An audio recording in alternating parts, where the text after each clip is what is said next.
നമസ്കാരം. പെൺകഴിവുകൾക്ക് അതിരുകളില്ല എന്ന് തെളിയിച്ച പെൺ നക്ഷത്രങ്ങളുടെ വേദി ഇത് red carpet. So let's begin the show. This is red carpet. നമ്മുടെ റെഡ് കാർപ്പറ്റിൽ ഇന്ന് വരാൻ പോകുന്നത് നമ്മുടെ മലയാള സിനിമയിൽ അഭിനയം, നൃത്തം, സംവിധാനം, എഴുത്ത് അങ്ങനെ പല മേഖലകളിൽ വിജയം കൈവരിച്ച രണ്ട് പ്രതിഭകളാണ്. So let's welcome Madhupal and Sreelakshmi.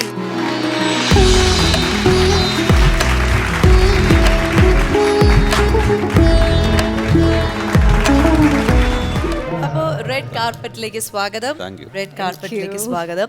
ഒരുപാട് സന്തോഷം നിങ്ങളെ രണ്ടുപേരെയും ഇങ്ങനെ ഒരു വേദിയിൽ ഗസ്റ്റ് ആയിട്ട് ലഭിച്ചതും ഞാൻ ഇന്റർവ്യൂ ചെയ്യാൻ പോകുന്നത് എനിക്ക് ഭയങ്കര അഭിമാനമായിട്ടുള്ളൊരു നിമിഷമാണ്. അപ്പോൾ റെഡ് കാർപ്പറ്റിൽ ഞാൻ എൻ്റെ ഇൻട്രോയിൽ പറഞ്ഞു ഡാൻസ്, അഭിനയം, സംവിധാനം, എഴുത്ത് അങ്ങനെ എല്ലാ മേഖലയിലും നിങ്ങൾ വിജയം കൈവരിച്ച ആൾക്കാരാണ്.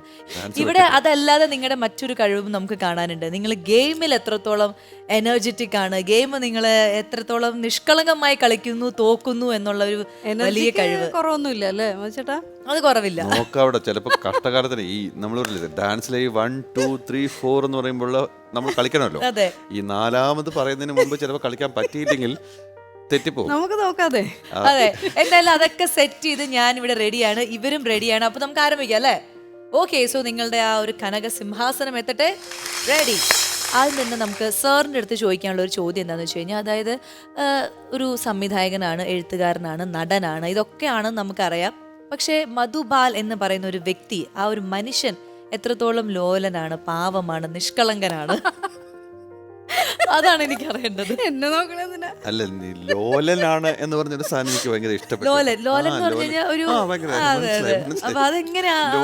അതായത് പണ്ട് കാലത്ത് ഈ ബോബനും സ്ട്രിപ്പ് വരുന്ന സമയത്ത് അപ്പി ഹിപ്പി എന്ന് പറഞ്ഞൊരു സംഭവം ഉണ്ടാവില്ല. അപ്പൊ അതിനകത്തൊക്കെ ഉള്ള ചില ക്യാരക്ടേഴ്സ് ആയിരുന്നു ലോലൻ എന്നൊക്കെ പറഞ്ഞിട്ടുള്ളത്. എന്തായാലും ആ വാക്ക് എനിക്ക് ഇഷ്ടപ്പെട്ടു, പുതിയ കാലത്തേക്ക് ഉപയോഗിക്കാൻ പറ്റുന്നു. ഞാൻ അങ്ങനെയൊന്നും കരുതുന്നില്ല മോളെ. കാരണം ഞാൻ ലോലനൊന്നും അല്ല, വളരെ ഭയങ്കര വയലന്റ് ആയ ഒരാളാണ്. രണ്ട് കാര്യങ്ങളുണ്ട്. ഈ ഞാൻ സിനിമയിൽ ചെയ്യുമ്പം ഒരു പരിധിവരെ നെഗറ്റീവ് ക്യാരക്ടേഴ്സാണ് കൂടുതൽ ചെയ്തിട്ടുള്ളത്. എനിക്ക് ചെയ്യാൻ പറ്റാത്തത്, അതായത് വീട്ടിലോ നാട്ടിലോ പുറത്തൊന്നും കയറി ചെയ്യാൻ പറ്റാത്ത ആഗ്രഹങ്ങളുണ്ട്. അത് മുഴുവൻ മുഖത്തെ ഞാൻ തുറന്നു വിടുന്നത് സിനിമയ്ക്കകത്താണ്. ഞാൻ എപ്പോഴും അത് വിചാരിക്കും, അത് ഇത്രയും മുഖം വെച്ചിട്ട് മധുപാൽ സാറിന് വരുന്ന ക്യാരക്ടർ എല്ലാം ഒരു വഷളന്റെ ക്യാരക്ടർ ആയിരിക്കും, ഒരു ദുഷ്ടനായിരിക്കും. എനിക്ക് ചെയ്യാൻ പറ്റാത്ത കാര്യങ്ങളൊക്കെ ഞാൻ ചെയ്യുമല്ലോ. അപ്പൊ അത് എൻജോയ് ചെയ്യുന്നുണ്ടല്ലേ? തീർച്ചയായും. ഭയങ്കര അതിന് പ്രത്യേകമായിട്ടൊരു ഒരു പ്രിപ്പറേഷൻ അങ്ങനെ എനിക്ക് ചെയ്യാൻ അത് ഉള്ളിലുണ്ടല്ലോ. പോരെ. ഈ ചേച്ചിയുടെ കാര്യം പറയുകയാണെങ്കിൽ നർത്തകിയായിട്ട് പിന്നെ സിനിമയിലേക്ക് വന്നു. അപ്പോൾ മനസ്സിൽ ഒരു നർത്തകിയായിട്ട് എൻ്റെ കരിയർ കൊണ്ടുപോകണം എന്ന് ആഗ്രഹിച്ചാണോ, അതെയോ വേറെ എന്തെങ്കിലും ജോലി അല്ലെങ്കിൽ സിനിമ എന്നുള്ള മോഹം തന്നെ ഉണ്ടായിരുന്നോ? അല്ല, സിനിമ രണ്ടാമത് വന്നതാണ്. നർത്തകി തന്നെ, നൃത്തം തന്നെയായിരുന്നു എൻ്റെ മെയിൻ. ഞാൻ നമുക്കൊരു എന്താ പറയുക, ഒരു 6ാം ക്ലാസ് 7ാം ക്ലാസ് ഒക്കെ ആകുമ്പോഴത്തേനും നമുക്കൊരു മനസ്സിനകത്ത് ഒരു ഇതുണ്ടാവില്ല, എന്താ അപ്പം എനിക്ക് കലാക്ഷേത്രയിൽ പോകണം, പഠിക്കണം, ഒരു പ്രൊഫഷണൽ ഡാൻസർ ആവണം, അങ്ങനെ തന്നെയായിരുന്നു എൻ്റെ മനസ്സിൽ. അതിന്റെ ഇടയിൽ ആണ് ഈ സിനിമ വന്നത്. സിനിമ വന്നപ്പോ കുറെ കൺഫ്യൂഷൻസ് ഉണ്ടായിരുന്നു, ചെയ്യണോ വേണ്ടയോ? ഉണ്ടായിരുന്നു. ആദ്യം ഒരു 2-3 വർഷത്തോളം വന്ന ഓഫേഴ്സ് ഒന്നും ഞാൻ അക്സെപ്റ്റ് ചെയ്തിരുന്നില്ല. കാരണം അന്ന് സിനിമ അല്ല, എനിക്ക് ചെന്നൈ പോവുക, അതിൽ കൂടുതൽ പഠിക്കുക എന്നൊക്കെ ഉള്ളതായിരുന്നു. പക്ഷെ അതിന്റെ ഇടയിൽ എപ്പോഴോ ഒരു ട്രയൽ പോലെ ഒരു പടം ചെയ്ത് പിന്നെ അങ്ങോട്ട്. ചേച്ചി അതായത് നിരസിച്ച ഏതെങ്കിലും ഒരു കഥാപാത്രം ഉണ്ടോ ആ സമയം? ഇപ്പൊ മുന്നേ പറഞ്ഞല്ലോ ഒരുപാട് ക്യാരക്ടേഴ്സ് വേണ്ടാന്ന് വെച്ചു എന്നൊക്കെ. അതേപോലെ വേണ്ട എന്ന് വെച്ച ഒരു ക്യാരക്ടർ അല്ലെങ്കിൽ ആ സിനിമ ഭയങ്കര ഹിറ്റായി, ആ ക്യാരക്ടർ ഒരുപാട് ശ്രദ്ധിക്കപ്പെട്ടു. അപ്പൊ നമ്മളിങ്ങനെ ആലോചിക്കും, അയ്യോ ചെയ്യായിരുന്നു അന്ന്, അങ്ങനെ തോന്നിയ എന്തെങ്കിലും കഥാപാത്രങ്ങളുണ്ടോ? ആദ്യകാലങ്ങളിൽ റിജക്റ്റ് ചെയ്തതെന്ന് പറഞ്ഞു കഴിഞ്ഞാൽ ഞാൻ 10ാം ക്ലാസ്സിൽ പഠിക്കുമ്പോഴാണ്. ഒന്ന് നമ്മുടെ ഞാൻ ഗന്ധർവൻ. ഞാൻ ഗന്ധർവൻ. പക്ഷെ എനിക്ക് ക്ലിയർ ആയിട്ട് കംപ്ലീറ്റ് പിക്ചറും അതിന്റെ സാറ് വരയ്ക്കുമല്ലോ, പിക്ചർ വരെയും വരച്ചു വെച്ചു, കോസ്റ്റ്യൂംസിന്റെ ഇതുവരെയും വരച്ചു വെച്ചിട്ടുണ്ട്. കാരണം എനിക്ക് സിനിമ എന്ന് പറയുന്നത് വലിയ മനസ്സിലാത്തോട്ട് വന്നിട്ടില്ല. അതൊന്ന്. പിന്നെ അത് കഴിഞ്ഞിട്ട് ഡാൻസിന്റെ ഇത് വെച്ചിട്ട് രാജശില്പി എന്നും പറഞ്ഞിട്ട്, അത് ഭാനുപ്രിയ മാഡമാണ് ചെയ്തത്. അപ്പൊ ആ സമയത്ത് പക്ഷെ അന്ന് എനിക്ക് സിനിമ ഒരു ഇതില്ലാത്തത് കൊണ്ട്, പക്ഷെ പിന്നീട് ഞാൻ നോക്കും നല്ല ക്യാരക്ടേഴ്സ്, പക്ഷെ അന്ന് എനിക്ക് അത് ചെയ്യാൻ പറ്റുമായിരുന്നു എന്ന് എനിക്ക് തോന്നുന്നില്ല എന്തായാലും. ഈ 2 സിനിമകളാണ് വേണ്ട എന്ന് വെച്ചത്. പിന്നെ ഈ 2ാം വരവില് ഞാൻ ഒരു പടം ജേക്കബിന്റെ സ്വർഗരാജ്യം, അതില് ആ ഒരു ക്യാരക്ടർ എനിക്ക് അന്ന് കുറച്ച് പേഴ്സണൽ ഇഷ്യൂസ് കാരണം അതൊരു നല്ല ക്യാരക്ടറായാലും അമ്മ അമ്മ അതെ അതെ അതെ അത് എനിക്കൊരു ഭയങ്കര ഒരു നഷ്ടമായിട്ട് തോന്നിയിട്ടുണ്ട്. നല്ല ക്യാരക്ടർ, കാരണം എൻ്റെ രണ്ടാം വരവിലെ ഒരു നല്ലൊരു എൻട്രി ആയിരുന്നേനെ. അതെ, കാരണം അത് നമ്മൾ യൂഷ്വലി കാണാത്ത ഒരു അമ്മയുടെ ഇമോഷൻ ആ ക്യാരക്ടറിലെ അമ്മയ്ക്ക് ഉണ്ടായിരുന്നു. അമ്മയ്ക്ക് ഭയങ്കര ഒരു നമ്മൾ എപ്പോഴും കാണുമ്പോൾ അമ്മമാരെ കുറച്ച് വീക്കാക്കി അങ്ങനെയൊക്കെയുള്ള സിറ്റുവേഷൻ നോർമലി കാണും, പക്ഷെ അതിലെ അമ്മ അങ്ങനെയല്ലായിരുന്നു. ഇപ്പൊ ഒരു പ്രതീക്ഷയുള്ള, ഞാൻ മനുഷ്യനോട് നേരത്തെ പറയായിരുന്നു, കൊത്ത് എന്ന് പറയുന്നത് അതിലൊരു നല്ല ക്യാരക്ടർ അമ്മയാണെങ്കിൽ പോലും എനിക്ക് എന്തെങ്കിലും പെർഫോം ചെയ്യാനുണ്ട് അതിനകത്ത്. മനസ്സിലായി. അതെനിക്കൊരു പ്രതീക്ഷയാണ്. അതില് ആരുടെ അമ്മ? ആസിഫിന്റെ അമ്മയല്ല, റോഷന്റെ അമ്മയാണ്. പക്ഷെ എനിക്ക് കൂടുതൽ അതിനകത്ത് റോഷനുമായിട്ട് ഞാൻ ഒരു സീനിലേ ഉള്ളൂ, ബാക്കി കംപ്ലീറ്റ് ആസിഫുമായിട്ടുള്ള ഒരു കോമ്പിനേഷനാണ്. എന്റെ ക്യാരക്ടർ അമ്മിണിയേച്ചി എന്നാണ് അവരെല്ലാരും വിളിക്കുന്നത്. അമ്മിണിയേച്ചി എന്നാണ് എല്ലാവരും, എന്നുവെച്ചാൽ എന്നെക്കാട്ടി പ്രായമുള്ളവരും എന്നെ താഴെയുള്ളവരും. മോൻ മാത്രമേ ഉള്ളൂ അമ്മ എന്ന് വിളിക്കണം, ബാക്കി എല്ലാവരും അമ്മിണിയേച്ചി എന്നാണ് വിളിക്കുന്നത്. അങ്ങനത്തെ ഒരു ക്യാരക്ടർ. അതെ, അപ്പൊ അമ്മിണിയേച്ചിക്ക് വേണ്ടി നമ്മൾ എല്ലാവരും കാത്തിരിക്കുന്നു. ഈ കോളേജ് ലൈഫിനെ കുറിച്ചുള്ള ഒരു നല്ല ഓർമ്മകൾ എന്തൊക്കെയാണ്? ഇല്ല, എന്റെ കോളേജ് ലൈഫിനകത്ത് ശരിക്കും പറഞ്ഞാൽ വലിയ തോതിലുള്ള അലമ്പായിട്ടുള്ള ആളൊന്നുമല്ല, വളരെ സൈലന്റ് ആയ ആളാണ്. പിന്നെ വിപ്ലവം എന്തിനും പ്രതികരിക്കുക, അല്ല, ഞാൻ പൊളിറ്റിക്സ് ഉണ്ടായിരുന്നു, SFIയുടെ സജീവ പ്രവർത്തകനൊക്കെ ആയിരുന്നു. അതിനകത്ത് യാതൊരു മടിയില്ലാതെ നമ്മൾ വർക്ക് ചെയ്തിരുന്നു. നമ്മുടെ സുഹൃത്തുക്കളെല്ലാം ഞാൻ പാലക്കാടാണ് പഠിച്ചിരുന്നത്. അപ്പം പാലക്കാടും കോഴിക്കോടും ഒക്കെ ആയിട്ടാണ് പഠിച്ചിരുന്നത്. അപ്പോൾ എറണാകുളത്തൊക്കെ ആയിട്ട് അങ്ങനെ പല സ്ഥലങ്ങളിൽ വന്നപ്പോഴും ഇവിടെ എല്ലാം ഉള്ള സൗഹൃദങ്ങളിൽ എന്നോട് പൊതുവെ പൊളിറ്റിക്സ് എനിക്ക് ഉണ്ടായിരുന്നു. എന്തുകൊണ്ടെന്ന് വെച്ചാൽ അത് ആ പ്രദേശങ്ങൾക്കെല്ലാം ഒരു പൊളിറ്റിക്സ് ഉണ്ട് എന്നുള്ളത് കൊണ്ട് തന്നെയാണ്. എനിക്കറിയാവുന്ന ആൾക്കാരും എന്നോട് അസോസിയേറ്റ് ചെയ്തിട്ടുള്ളതും ഈ പൊളിറ്റിക്സിൻ്റെ ആൾക്കാരായിരുന്നു. സ്വാഭാവികമായിട്ടും ഞാൻ അവരോടൊപ്പം കേൾക്കുകയും കാണുകയും ഇടപഴകുകയും ചെയ്തിട്ടുണ്ടെന്നല്ല, അല്ലാതെ വയലൻ്റ് ആയിട്ടുള്ളൊരു ആറ്റിറ്റ്യൂഡൊന്നും അന്ന് ഞാൻ കാണിച്ചിട്ടില്ല. പക്ഷെ അതിൻ്റെ ഉള്ളിലുണ്ട് എന്നുള്ളതാണ്. പക്ഷെ അതുകൊണ്ട് തന്നെ ഇത് നമ്മൾ കേൾക്കുകയും ഒബ്സർവ് ചെയ്യുകയും ചെയ്തിട്ടുണ്ട്. എൻ്റെ ആദ്യത്തെ സിനിമ ഞാൻ ചെയ്തത് തലപ്പാവ് എന്ന് പറഞ്ഞ സിനിമ ചെയ്തപ്പോഴും ഈ പറയുന്ന പൊളിറ്റിക്സ് എനിക്ക് ഇഷ്ടമായത് കൊണ്ട് തന്നെയാണ് ഞാനത് ചെയ്തത്. അപ്പം എന്നും നല്ല ആളുകളോട് ഇടപഴകിയിട്ടുണ്ട് എന്നുള്ളതാണ് ഞാൻ ഇപ്പോഴും കരുതുന്നത്. ഒരുപാട് നല്ല മനുഷ്യരുമായിട്ട് ഇടപഴകാനും അവരോടൊപ്പം സഞ്ചരിക്കാനും അവരെക്കുറിച്ച് കേൾക്കുകയും കാണുകയും അറിയുകയും ചെയ്തിട്ടുള്ള ഒരവസ്ഥ ഉണ്ടായിട്ടുണ്ടല്ലോ, കുറേ ഉണ്ട്. അതുകൊണ്ട് ഞാനത് ഈ എഴുത്തിൽ എന്തെങ്കിലും, അതായത് കോളേജിൽ നമ്മളിപ്പോൾ എഴുതുമല്ലോ, കവിതയാണെങ്കിലും കഥയാണെങ്കിലും അല്ലെങ്കിൽ കോളേജിന്റെ എന്തെങ്കിലും മാഗസിൻസിലൊക്കെ എഴുതുമല്ലോ, ആ എഴുത്തും ഇപ്പോഴത്തെ താങ്കളെന്ന എഴുത്തുകാരൻ തമ്മിൽ വലിയൊരു വ്യത്യാസം ഉണ്ടാവുമല്ലോ? ഉണ്ട്. അല്ല, അത് കാരണം അത് വേറെ ഞാൻ എൻ്റെ പഴയ കാലത്ത് ഞാൻ ഈവൻ ചൈൽഡ് മാഗസിൻസിൽ വരെ, അതായത് ചിൽഡ്രൻസ് മാഗസിൻസിൽ വരെ നമ്മൾ എഴുതിയിട്ടുണ്ട്. അപ്പം അന്ന് എഴുതുന്നതല്ല, ഓരോ കാലത്തും വായിച്ചു കിട്ടുന്ന, നമ്മൾ വായിക്കുന്ന പുസ്തകങ്ങളുണ്ട്, കാണുന്ന കഥകളുണ്ട്.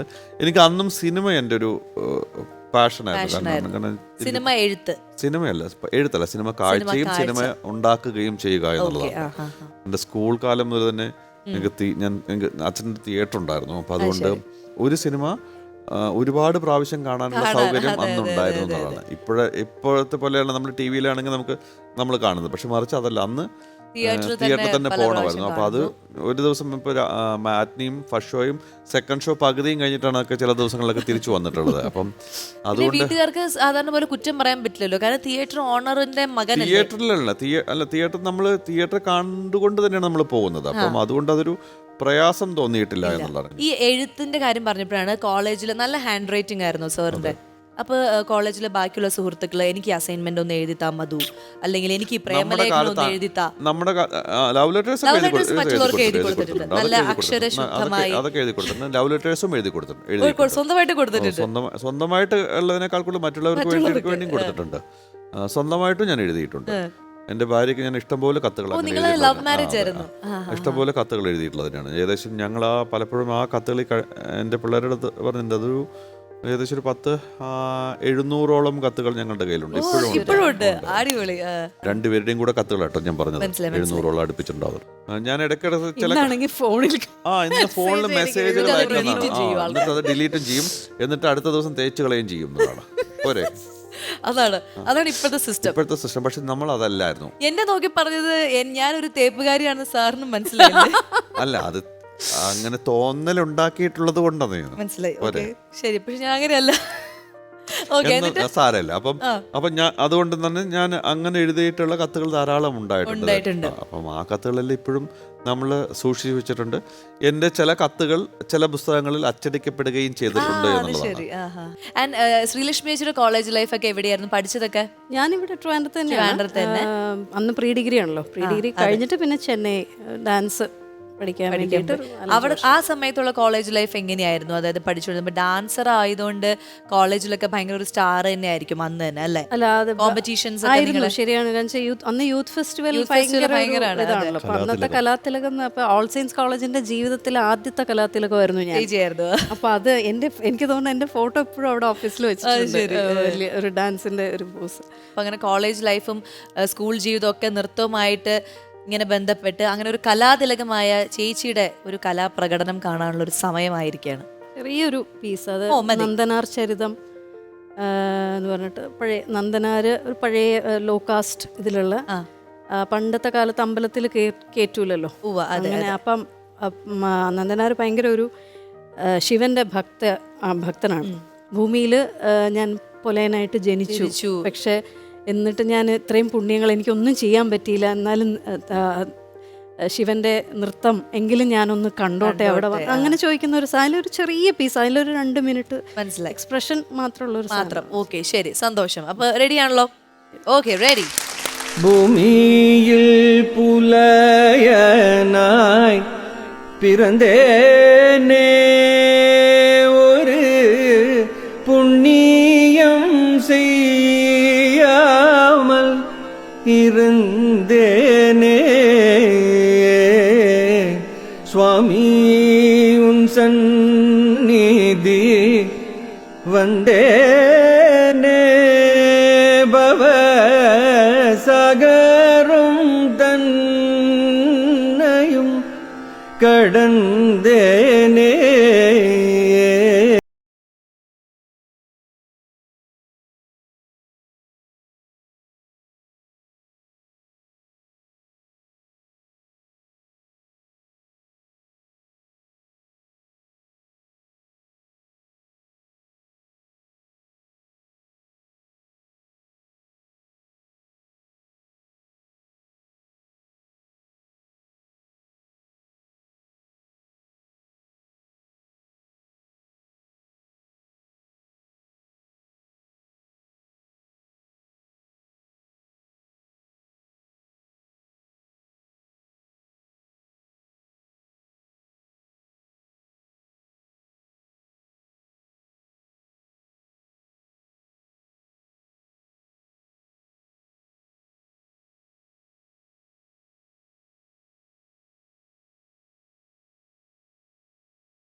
நின்று கொண்டாடவும்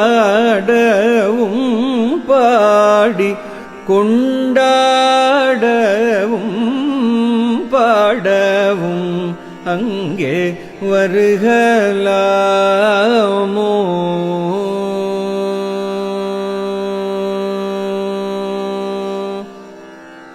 ஐயா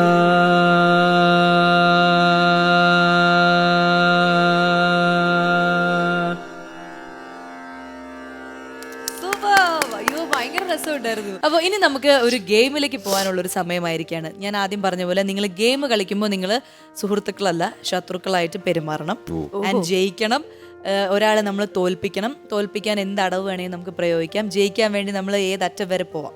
ഈശ്വര ഉള്ളിൽ ഉറങ്ങിക്കിടന്ന ആ ഒരു തോൽപ്പിക്കാം. അതെ അതെ. അപ്പോൾ ഇത് ഗെയിം ഒരു പ്രോപ്പർട്ടി വെച്ചിട്ടാണ് നമ്മൾ ചെയ്യേണ്ടത്. സിമ്പിൾ ആയിട്ടുള്ള ഗെയിമാണ്. എന്തായാലും ആ പ്രോപ്പർട്ടി വരുമ്പോൾ ഞാൻ അത് വിശദമായിട്ട് എങ്ങനെയാണെന്ന് പറയാം. റെഡി? ഓക്കെ. അപ്പോൾ ഗെയിം കളിക്കാനായിട്ട് എൻ്റെ മുന്നിൽ ഈ കുട്ടികൾ ഇങ്ങനെ നല്ല അച്ചടക്കത്തോടെ നിൽക്കുന്ന കാണുമ്പോൾ എനിക്ക് വല്ലാത്തൊരു സന്തോഷം. അതായത് ഈ ഗെയിമിന്റെ പ്രത്യേകത എന്ന് വെച്ചാൽ ഇത് കണ്ടോ, മെഷറിംഗ് ടേപ്പാണിത്. ഈ മെഷറിംഗ് ടേപ്പിൽ നമ്മൾ എന്ത് ചെയ്യണമെന്ന് വെച്ച് കഴിഞ്ഞാൽ ഞാനിങ്ങനെ ഇത് വെച്ചു. എന്നിട്ട് ഈ ഗ്ലാസ്സിൽ നമ്മൾ ഇതിങ്ങനെ ഹോൾഡ് ചെയ്തു.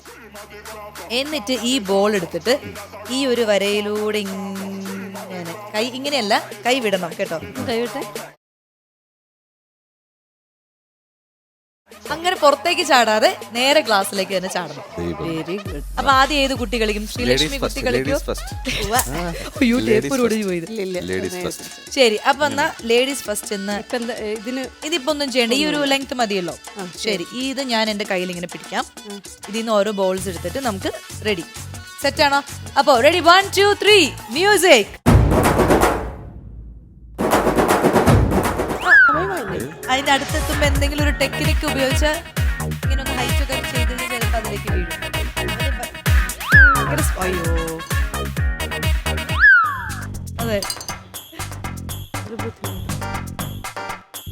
ആ, പിന്നല്ലാതെ ടീച്ചർ പൊളിയല്ലേ? അതെ. ടീച്ചർ പൊളി. അതേപോലെ തന്നെ ശ്രദ്ധിച്ചു കഴിഞ്ഞാൽ നമുക്ക് കിട്ടും. ഒരു ബോൾ കറക്റ്റ് ആയിട്ട് പ്ലേസ് ചെയ്തു. ആ, അതന്നെ. ചേട്ടാ ഒന്നും ഇടരുത് കേട്ടോ. ഇങ്ങനെ വെച്ചു. കിട്ടടാ, ഉറപ്പ്. അയ്യോ, ഉറപ്പ് നടക്കും. ഉറപ്പല്ലേ?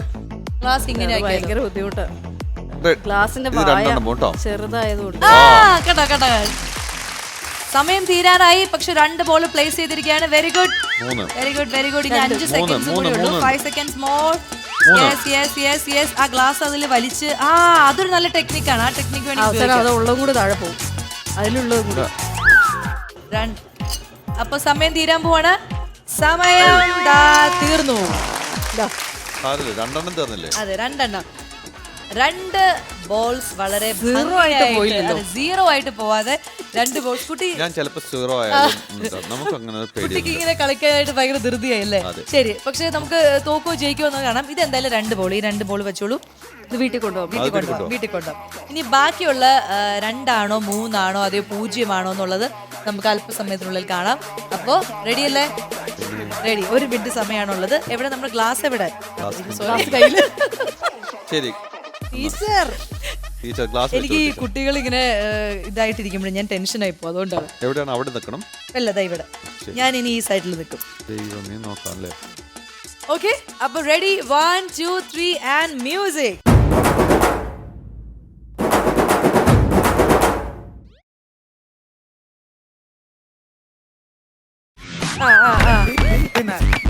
ഇങ്ങനെ ഇത് ഹൈറ്റ് ചെയ്ത് കൊടുത്താൽ എങ്ങനെ ഉണ്ടാവും? ഇപ്പൊ 2 കൽപ്പിച്ച ഇങ്ങനെ ഒന്ന് ചെയ്തു. ഏയ് ഒന്നുമില്ല, നടന്നു പോട്ടെ, നോക്കട്ടെ, നമുക്ക് ചെയ്യാൻ പറ്റുന്ന നോക്കട്ടെ.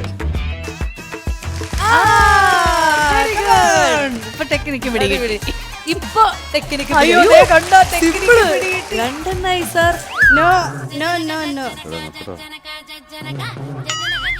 ഇപ്പൊ സമത്തിലാണ്. സമം. 1 മിനിറ്റ് ആയില്ലേ? 1 മിനിറ്റ് ഇപ്പൊ ആവുന്നു. 1 മിനിറ്റ് ആവുന്നു. ഇനി ഒരു 5 സെക്കൻഡ്സും കൂടി ഉള്ളൂ നമുക്ക്. കിട്ടിയില്ല. 1 2 3 4 5. വിജയശ്രീ ലാളിതനായി. അത് കേറില്ല, ഇനി കേറില്ല. അത് പൊങ്ങി. സമയം തീർന്നു. സമയം തീർന്നു. സാധനം തീർന്നു, സമയം തീർന്നു. ആ ലാസ്റ്റ് മിനിറ്റിൽ ആ 3ാമത്തെ ബോൾ അങ്ങ് ഇട്ടത് എന്റെ ആളിയാ സൂപ്പർ തോൽപ്പിച്ചു. ഇനി അടുത്ത ഗെയിം പറയൂ. ആവേശം. ഇനി അടുത്ത ഗെയിം കളിക്കാനായിട്ട് ആവേശമായിട്ടിരിക്കും. പക്ഷെ അടുത്ത ഗെയിം നമ്മൾ കുറച്ച് കഴിഞ്ഞിട്ടേ കളിപ്പിക്കുള്ളൂ. ഇപ്പൊ നമ്മൾ ഈ ഒരു ഗെയിമിൽ വിജയശ്രീ ലാളിതനായി നിൽക്കുന്ന നമ്മുടെ സ്വന്തം മധുപാൽ എന്ന ആ കൊച്ചുകുട്ടിയെ ആദരിക്കാനുള്ള സമയമാണ്. നല്ലൊരു സമ്മാനം പോരട്ടെ. സാറിന് വേണ്ടി നല്ല കിടിലൊരു സമ്മാനം ഞാൻ ഇവിടെ റെഡിയാക്കി വെച്ചിട്ടുണ്ട്. അപ്പോൾ വളരെ മനോഹരമായി കളിച്ചു, എന്നാലും തോറ്റു. പിന്നെന്താ തോൽവി എന്ന് പറയാം. ഇതിനെ തോൽവി എന്നൊന്നും പറയില്ല. ടീം സ്പിരിറ്റ് അല്ലേ? Team spirit. ശരി, അപ്പോ അങ്ങനെ നിൽക്കുന്ന ശ്രീലക്ഷ്മി ചേച്ചിക്കും ഞാനൊരു പണിഷ്മെന്റ് തരുന്നുണ്ട്. അപ്പോ ആദ്യം നമുക്ക് സമ്മാനം കൊടുക്കാം.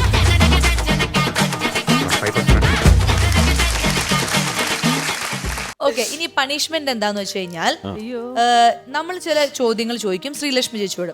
അപ്പൊ ചേച്ചി അതിന് ഉത്തരം പറയണം. പക്ഷേ ക എന്നുള്ളൊരു അക്ഷരം വരാതെ ഉത്തരങ്ങൾ പറയണം. മിണ്ടരുത്. അങ്ങനെയാണത്. ശരി. നോർമൽ ചോദ്യങ്ങളായിരിക്കും. അപ്പൊ രാവിലെ എപ്പോ എഴുന്നേറ്റു? 5 മണിക്ക്. 5 മണിക്ക് എഴുന്നേറ്റു. എന്നിട്ട് ഇങ്ങോട്ട് വരണേനും അതിലേക്കാ വന്നല്ലോ മണിക്ക്. ഈ പാവം ഇങ്ങോട്ട് ഞാൻ തന്നെ പറഞ്ഞു കൊടുത്തു. പാവം ഇങ്ങോട്ട് പറഞ്ഞേരെ. അതിനകത്ത് കായുണ്ട്. ശരി, അപ്പൊ അത് പോയി. ഇനി അടുത്തത് എവിടെ വരുന്നു? തുടങ്ങിയോ നമ്മൾ? തുടങ്ങി. ആ, ഒന്ന് ചോദിച്ചു അവൾ പറയാം. എവിടുന്ന് വരുന്നു? ഇപ്പൊ ഒരെണ്ണം തോറ്റു. എവിടുന്ന് വരുന്നു? കവടിയാർ. പാളയം. പാളയത്തുനിന്ന് വരുന്നു.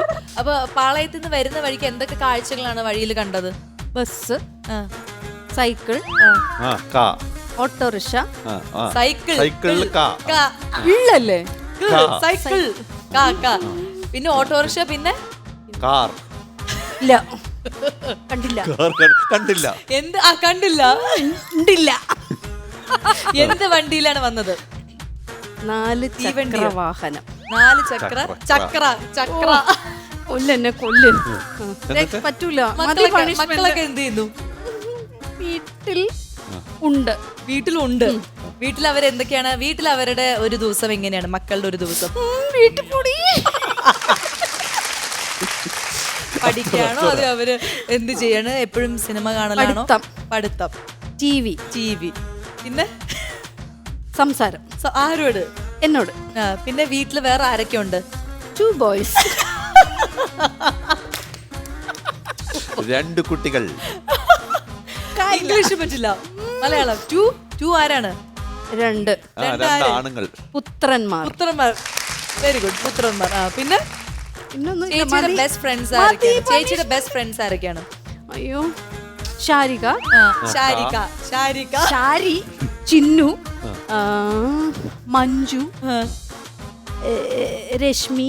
അത്രയൊക്കെയാണ് ബെസ്റ്റ് ഫ്രണ്ട്സ്. ഓക്കെ. അപ്പൊ ശരി, എന്തായാലും വളരെ ഇൻട്രസ്റ്റിംഗ് ആയിട്ടുള്ള ടാസ്ക് ആയിരുന്നു. അയ്യോ.